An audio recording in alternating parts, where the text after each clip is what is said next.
What?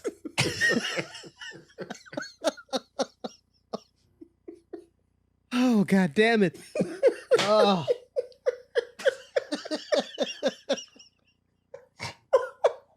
I gotta get back on stage, right, man. This shit is killing me. I gotta get back on stage, man. I gotta get back on stage. Ladies and gentlemen, welcome to the after show. I don't know if I'm gonna leave that joke in, but let's just say it was awesome. YouTube might not think so I probably won't leave it in. You know, we got to start a Patreon, T. Yeah, we got to start a Patreon where we put up all of the crap that YouTube won't let us do. Okay. I'm with it. I was it, you know. I want to get back on stage. I miss doing stand up.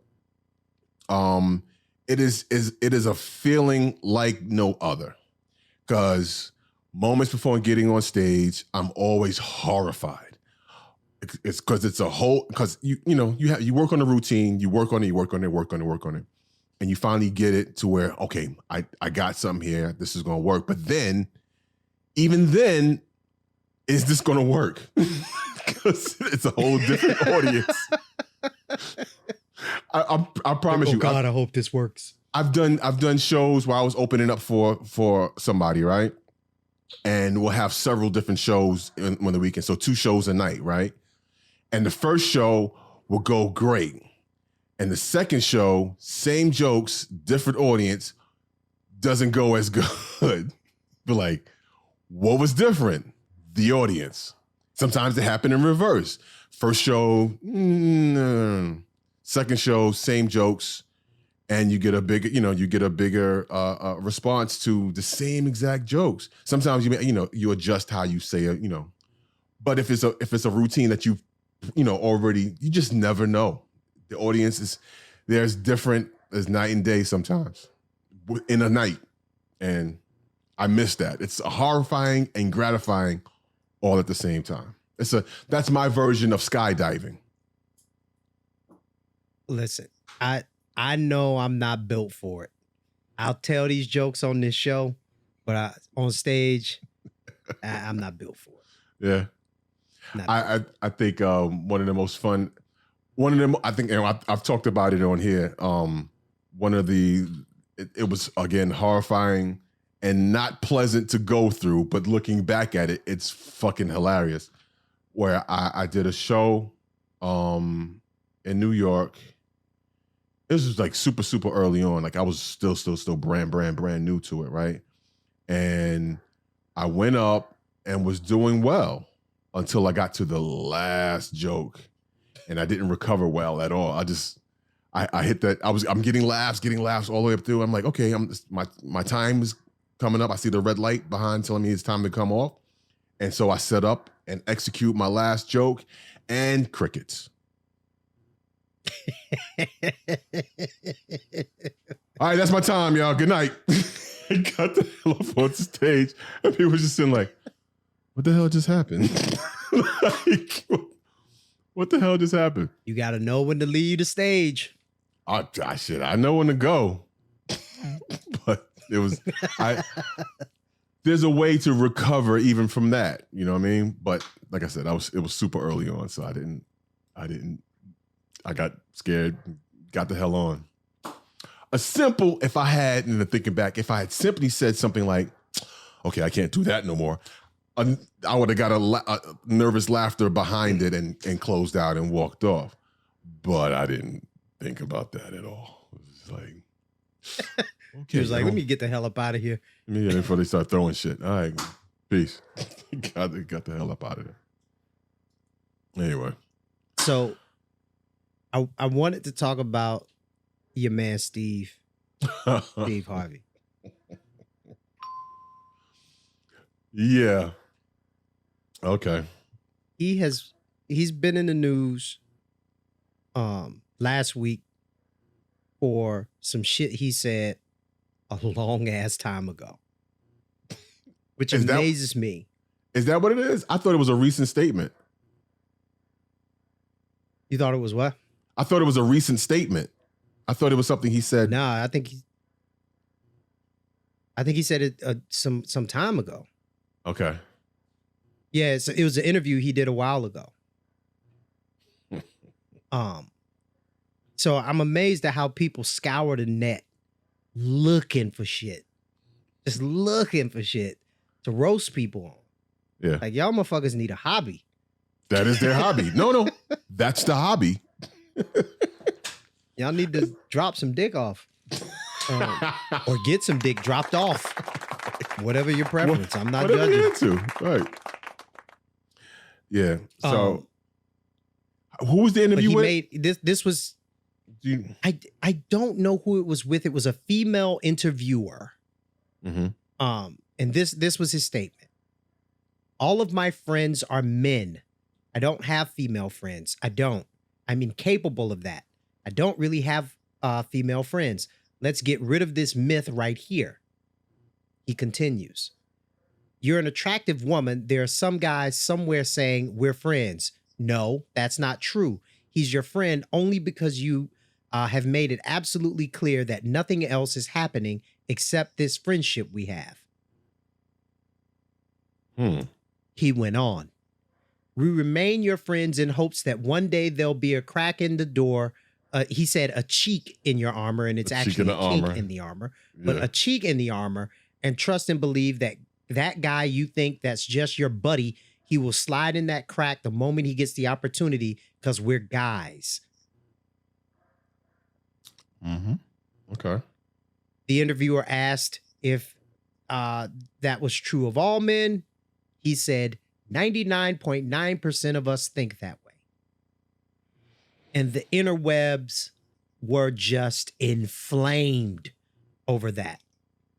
The 99.9%, make generalizations like that, you're going to get in trouble. I can't hear you. How about now? Much better. Okay. There you go. What were you saying? The generalization of 99.9% saying something like, that's going to get you in trouble every time because you can't speak for everybody, Steve. Mr. Harvey, you can't speak for everybody. Like, speak for yourself. Just say, that's me. That's how I think. I can't be friends with you. And then there's not much roasting to happen there because he's being honest about himself. Saying that all men think this way? Yeah, no. I don't know. We all don't. Look, There's a lot that do. There's a lot that do, but that generalization of all men think like that. No. So before we get into some of the comments, which bugged me, this is from a person who has very close female friendships. And I wouldn't, right? Like, and I'm not going to say who, because also they didn't sign up for this shit, but right. I wouldn't, right? Even if they were like naked in my house, like, let's do it. I'd be like, nah, I'm good. Right. And it's not because they're unattractive. It's just, we cool. And that's weird for me at this stage in my life. Now, younger, I probably would have done it. I'm just going to be honest, right? Right. Do I think every man thinks that way? No. I think the vast majority of men. So I think the vast majority of men don't have sex all the time with multiple women a lot, the way they probably want to. So when something is presented to them, I think they'll take it, right? It's you're giving it to me. Thank you very much. Right? Now, that said, I don't think sex with a person negates a friendship. I think you can have a real, genuine friendship with a person and also have sex with them. So I don't think that these two things are mutually exclusive and can't exist in the same space at the same time. So that's kind of where I have a little bit of an issue with the statement, but most of what he said, I think is true. I think there's a whole lot of dudes who will be like, I'm your friend, and they just waiting on an opportunity. I think that's very true. Yeah. Again, yeah. I mean, yeah, I agree with you, and I agree with that statement as well. When you say all or 99.9%, that's like saying all. But at the same time, I have a lot of women friends as well that I would never, you know what I'm saying? I view them as, almost like family. You get what I'm saying? And it's not, not that they're unattractive, Yes. like you said. It's just I wouldn't cross that line because we're friends and I respect our friendship. And why? You know what I'm saying? Like it's so it's I don't even remotely want to. To be honest, there's no part of me that wants to. And being honest, if I were not married, and I think sex does complicate things to a certain degree. It can complicate things. It can. Because, say what you want, and I won't say all, but, in my experience, women view sex differently than men. You get what I'm saying? And they should. Yeah. And so while initially it could just be a hookup situation, over time, the woman may start looking at it differently. And then, there are some guys that the same way that may start looking at it differently, like, oh, there's something more than just sex. Because I don't think sex was designed to be just passive, oh, we just bone and keep it pushing. Again, that's me in my mature stage of my life, understanding, things a little better. But I think, sex can, and a lot of times, oftentimes does, can complicate a relationship if you're not in a romantic setting. You know what I'm saying? So that whole friends with benefits movement that happened, always for the most, I think it, for a lot of people, it ended in disaster because the benefit I was would on run that out. shit before it was a movement. Right. Before they even had a name for it, I was on that shit. Yeah. But you know what I'm saying? At some point, I could say if we're talking about back in my 20s or whatever, there'll be women that catch feelings.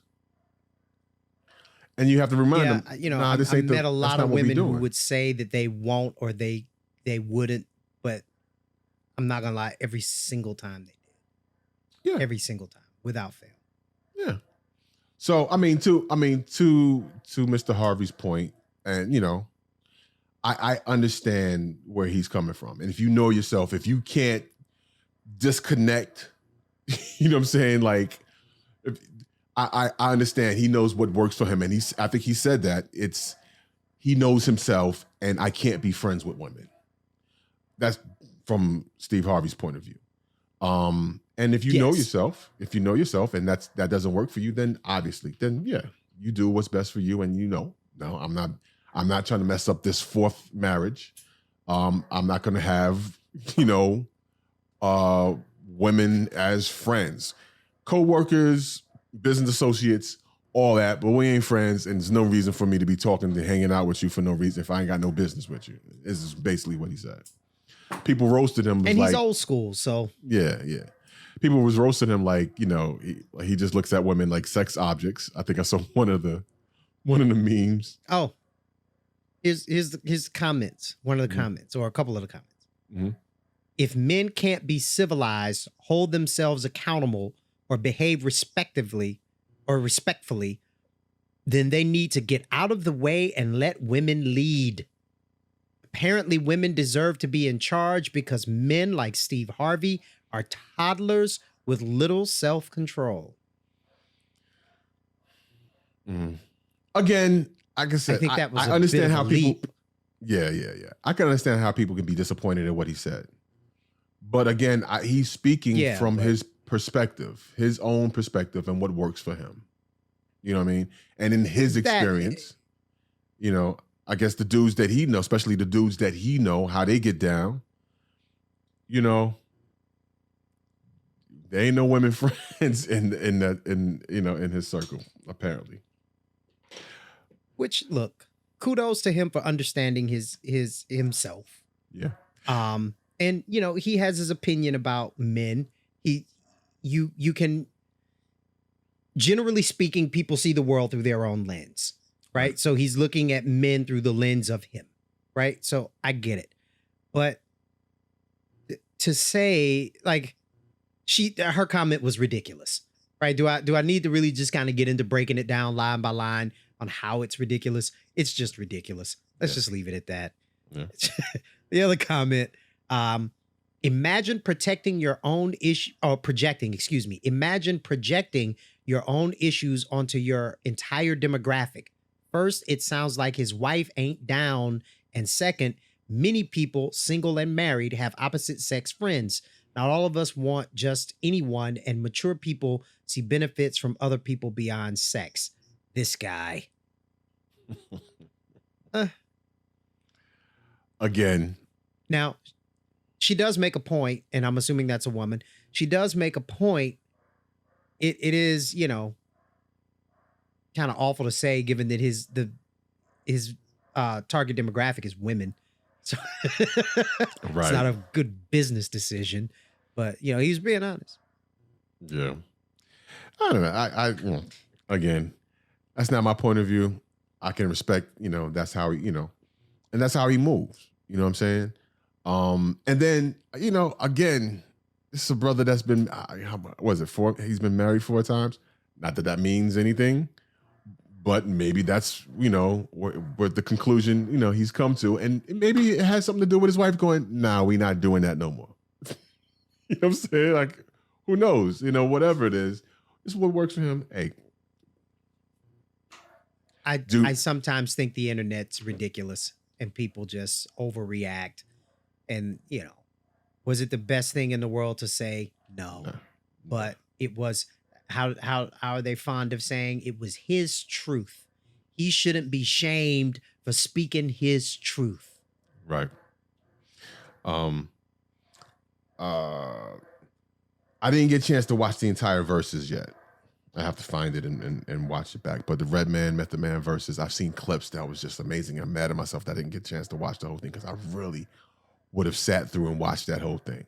They had with DJ Scratch as the DJ, Redman, Method Man. They brought out EPMD. They brought out K Solo. They brought out Keith Murray. They brought out Do It All from Lords of the Underground. I mean, it was just, that's just hip hop straight. You know what I mean? But yeah. Something else came out of, you know, announcement happened this past week. As you know, Method Man plays a lawyer on Ghost Power Book 2. He just put a video up with Redman is joining the cast as his brother on Ghost Power Book 2. That's kind of cool. I don't think Redman has been on any series yet. They've done a couple of movies together, but I don't think Redman has been on any TV series as of yet. I lost you again. Do you know? Okay. I don't know what's happening. How about now? How about now? Hello?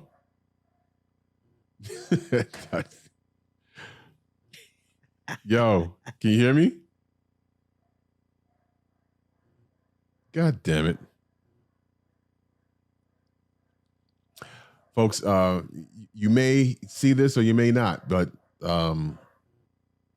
yeah, it's can you hear me, Mike? It's just a bad internet connection. Yeah, there you go. I think it's on your end though.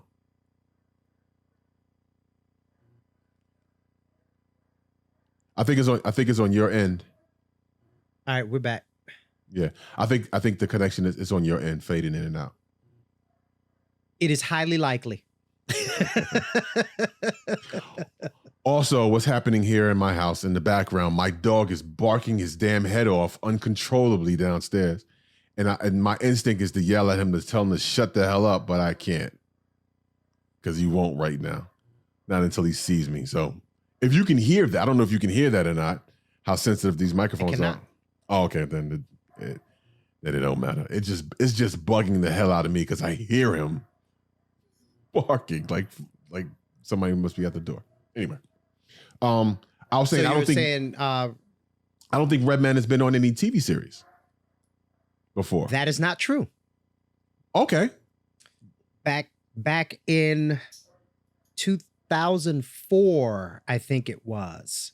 Mm-hmm. Method and Redman did a television series. It was a sitcom on Fox called Method and Red. Really? Yep. I missed it. Lasted like 9 episodes. Okay. It was one of the shows that I launched when I was at the group here. And I got an autograph poster for the show, which is framed and in my closet right now from that show. Nice. Yeah. Okay. I completely missed that one. But it was pretty funny. It was, the out of place type of comedy. These two black guys in suburban white America living in a new neighborhood kind of situation. Was it scripted or was it like funny. a reality show type thing? No, it was scripted. Oh, okay.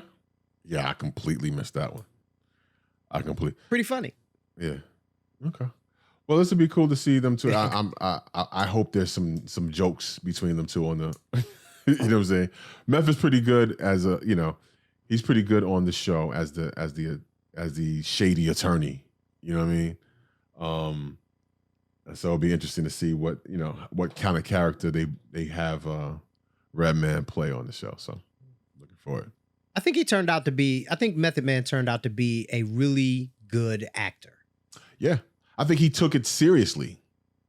I think he took it seriously enough to go, I need to, you know what I mean? And there's a movie I wanted to see I never watched. I think it was called The Cobbler.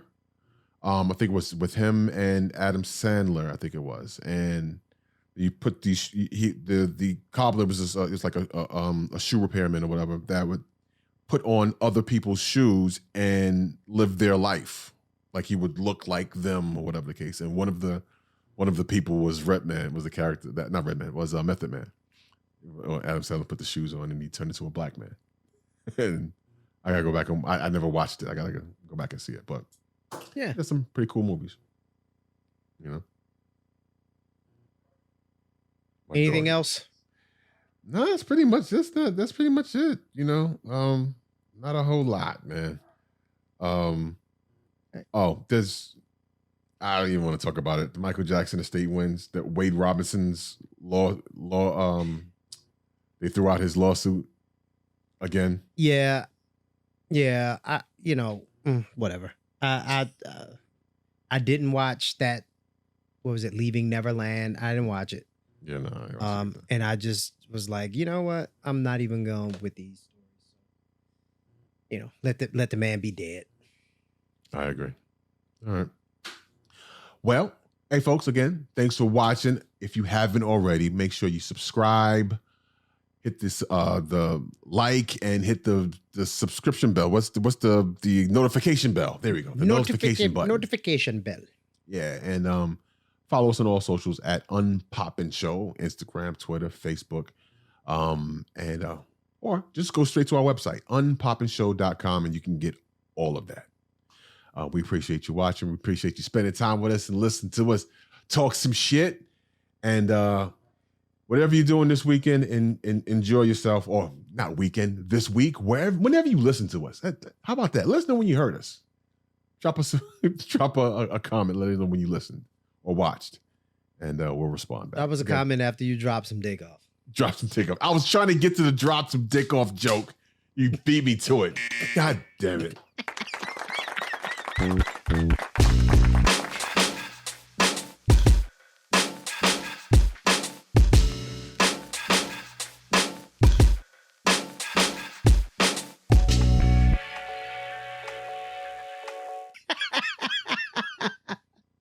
I got that 2-day delivery. I'll be there by the 2. Drop a dick off. At Prime membership. Express delivery. You get a 2-hour notification. Instead of, remember AOL, got an app where you can track my progress. Like AOL, you've got dick.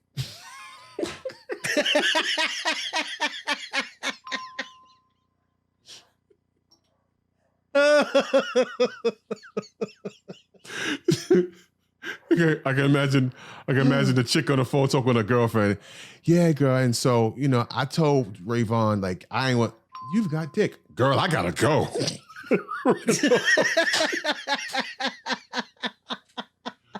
Wait, where you at? Hello, Hello? That bitch hung up on me. To go get some dick. Oh, I hear a skit in your future. There's a sketch.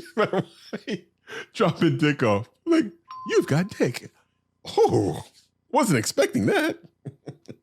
That doesn't work. Ladies for and us. gentlemen, if you're not aware, you are in the presence of a copywritten and published audio comedian who is responsible for the skits on Ludacris's, is it Chicken and Beer? Chicken and beer. I did Chicken and Beer. I did Rhythm and Quad 166, Lil Jon, early Lil Jon album. I did DJ Envy's DJ Envy and Red Cafe's album. I forget the name of it. I forget the name of the album. DJ Envy and Red Cafe put an album out together. Didn't do much. They had one single that was kind of dope with featuring Nina Sky. But yeah, that's a couple of joints I did. He's a recorded funny motherfucker. Oh, thank you. I try. I actually platinum recording. I've achieved platinum recording status. If you can go by, that doesn't really apply. It doesn't matter. Hey, you was on the project. I'm on the album. I'm a platinum producer, according to but it doesn't work. It doesn't work that way. Shaka, where my plat? It doesn't work like that. That's like you did the skits.